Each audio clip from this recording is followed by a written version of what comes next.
Jadi saat ini ada 70 negara terikat dengan obor. One Belt, One Road. Semua di belt diikat dengan satu, roadnya ke Beijing semua. Jadi cara dia memprinting yuan adalah berbasis project di negara orang. Saya ulangi lagi ya.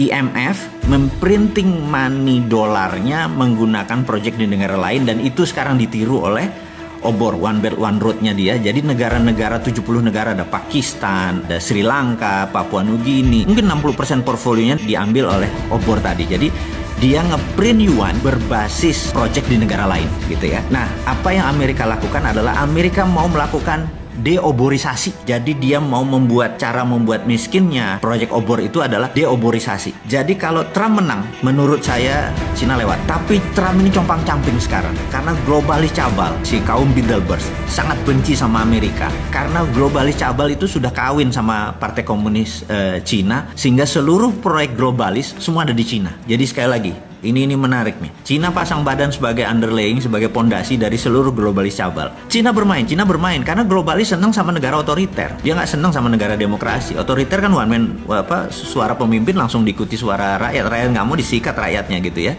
Itu anti demokrasi gitu. Nah, globalis cabal ini anti kemanusiaan. Mereka mendukung aborsi, mereka mendukung LGBT gitu ya. Sementara itu bukan portfolionya Bosman. Portfolionya Bosman adalah kita mendukung life, kita anti aborsi, orang aborsi kita nggak boleh, kita nggak mendukung LGBT dan lain sebagainya. Dan ini mau clear, saya mau katakan. Jadi sekali lagi, Indonesia harusnya bagaimana gitu ya. Saran saya, Indonesia adalah tidak ke Amerika, tidak ke Cina, tapi bukan netral. Sekali lagi, ini harus diingat deh.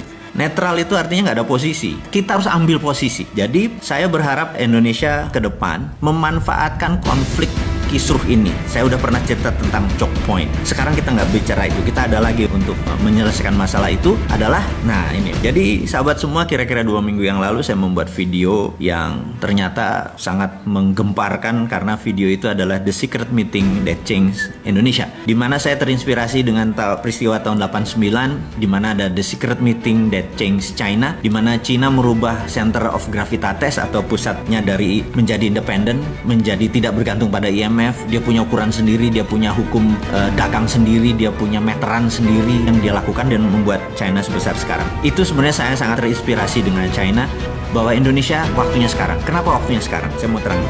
Nomor 1, 2 negara lagi perang.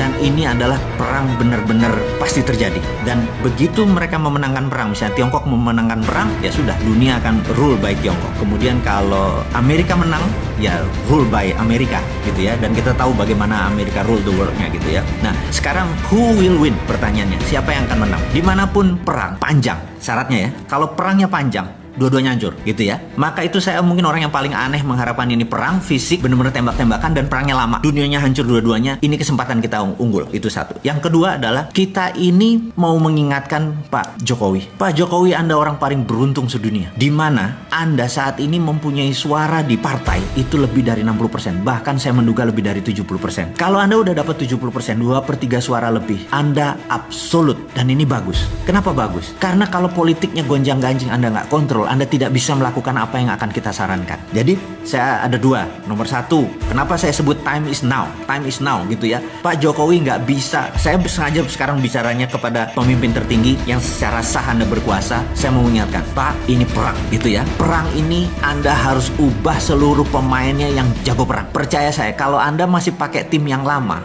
bukan tidak dipakai, tapi Anda harus punya tim cadangan baru yang untuk menggunakannya. Jadi gini Pak Jokowi, Anda punya kekuasaan sangat absolut dan itu luar biasa. Di negara demokrasi Anda dapat 2/3 suara atau lebih. Ini momennya, itu satu. Kedua tadi, negara besar lagi perang, yaitu China sama Amerika lagi perang. Karena perang besar ini terjadi, mereka sebenarnya fokusnya di negara masing-masing. Mereka nggak fokus sama Indonesia. Ditambah lagi. China sekarang ada hujan yang hampir 30 hari. Begitu salah satu dam besar jebol, China dipukul dari dalam. Dan Amerika ada COVID di dalam negerinya, gitu ya. Jadi dalam negeri masing-masing bermasalah nih, gitu. Kemudian luar negerinya mereka perang. Mereka nggak mungkin mikir tentang Indonesia. Percaya saya, mau itu mindahin pabrik ke Indonesia apa segala macam, itu nggak gitu-gitu amat. Swasta doang, itu bukan negara gitu ya. Kemudian Anda punya kekuasaan yang bisa Anda drive ke kiri semua, ke kanan semua gitu ya. Kemudian ada hal yang menarik Pak Presiden yang terhormat, Anda menerbitkan surat bahwa saat ini negara dalam keadaan darurat COVID gitu ya. Dengan undang-undang, saya lupa Perpu atau Perpres ini ya, bencana nasional ini, Anda bisa lead negara ini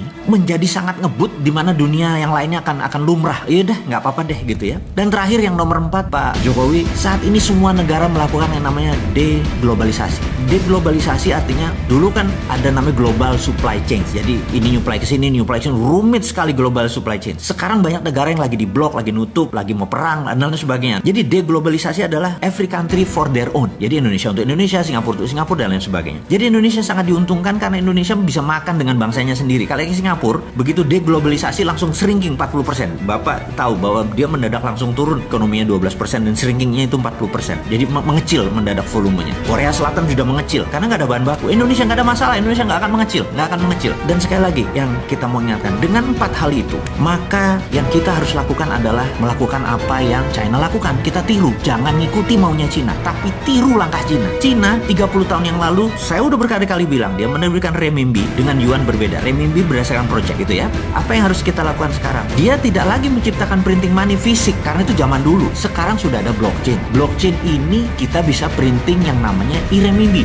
Ini kalau kita Cina. Dia sudah melakukan e-renminbi. Mulai Mei dia melakukan e-renminbi dan puncaknya 2021 dia akan melakukan e-renminbi menggunakan digital currency berbasis blockchain. Apa yang kita lakukan? Kita juga sama. Gunakan e-rupiah untuk membangun ekonomi Indonesia seperti halnya e-renminbi. Sama persis copy paste dan Anda nggak usah ragu-ragu, Pak. FGD mikir dulu INA itu, Pak. Saat ini kalau mau menggunakan cara pemikiran bos-bos kita, pejabat-pejabat kita yang masih dengan cara Keynesian, masih dengan cara ini nanti inflasi segala macam, di digital blockchain nggak bisa korupsi. Orang datanya kita tahu kan, trusted open ledger gitu ya. Jadi cara bantunya kemana? Ke UKM industri nomor 1, UKM yang trading nomor 2, tapi trading lokal, jangan ada import dan ekspor. Jadi UKM kalau mereka misalnya perlu duit 1 miliar gitu ya, mereka punya jaminan katakanlah project aset, mereka bisa kita valuasi kok aset mereka 500 juta gitu ya, kasih 300%, Pak. Bukan kayak kredit bank sekarang punya 1 miliar keluarin cuma 70%, punya 1 miliar keluarin 3 kali lipat. Rupiah tadi adalah Anda cuma digital, nggak perlu ngeprint, nggak usah ngabisin kertas, langsung pindah. Dan infrastrukturnya udah ada OVO, sudah ada GoPay, sudah ada Dinaran. Anda udah ada pakai Dinaran, tinggal distribusi aja, tinggal mau 3 miliar tadi untuk sektor produksi. Pokoknya 5 tahun mereka nyicil setiap bulan berapa, balik. Saya yakin, Pak, kalau Bapak lakukan itu, ekonomi Indonesia, terutama industri Indonesia akan the best in the world. Pada saat mereka perang ini, Pak, kita nyolong di tikungan. Jadi 2024 kita bisa number 1 country, bukan number 4. PricewaterhouseCoopers pernah bilang kita akan big 5. Enggak, Pak. Kalau perlu kasih saya untuk operasi intelijen, Pak, saya bikin Amerika sama Cina malah perang, Pak. Kasih gua 1 pesawat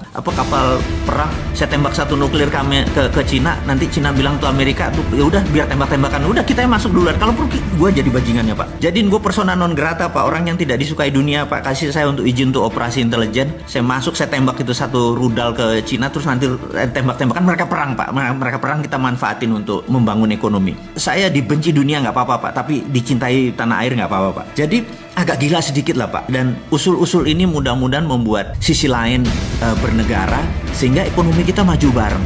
Jadi dulu, Pak, di tahun 45 ini saya ngomong sengaja kepada pemimpin dan pejabat negara lainnya. Bapak Ibu, mungkin ada yang Ibu.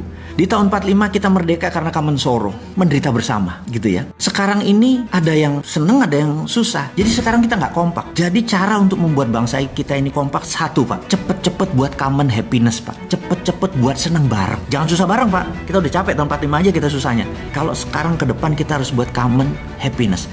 Kita mau seneng bareng, Pak. Cara senengnya bareng gimana? Pegang masing-masing duit untuk sektor produksi, Pak. Begitu UKM sektor produksinya dibangun, Pak, 97% angkatan kerja itu adalah di tangan UKM, Pak. Gak usah mikirin perusahaan yang gede-gede itu yang bilion-bilion dolar pakai ngutang asing lagi. UKM aja, Pak, dengan rupiah. Selesai masalahnya. Saya yakin Bapak dan pejabat semua yang saat ini menjabat gak ribet ke otaknya. Gak usah bawa seorang Sontoloyo ini ke istana atau ke menjabat, Pak. Cukup konsepnya diterima, saya sudah happy, Pak. Karena kalau bangsa kita happy, ya kita happy. Dan selesai masalahnya, kita menjadi champion, menjadi pemenang. Jadi tanpa berpanjang-panjang, sahabat, itu adalah cerita mengapa the moment is now, waktu sekarang. Bisa nggak tahun 2021? Nggak bisa. Bisa nggak nanti 2024? Nggak bisa. Waktunya tuh sekarang gitu ya, pondasinya ini dipasang. Kasih 6 bulan lah untuk buat rupiah itu. Bapak buat badan usaha, bukan badan usaha, mungkin badan otorita tentang keuangan. sesederhana itu. Jadi saya pikir bicara dengan Pak Presiden, mungkin saya nggak pernah bisa waktu, Bapak terlalu sibuk. Karena kalaupun saya diundang ke Pak Presiden, saya nggak mau duduk di depan meeting room. Saya minta waktu dengan Bapak adalah jagongan, Pak. Kita sarungan, saya ngeteh, Pak, saya nggak ngopi ya, Bapak yang ngopi gitu ya. Jadi kita jagongan, Pak. Ngomong santai, Pak, nggak ngomong struktural, kita ngomong santai. Jadi kalau itu dilakukan saya mau, Pak. Ketemu panjenengan,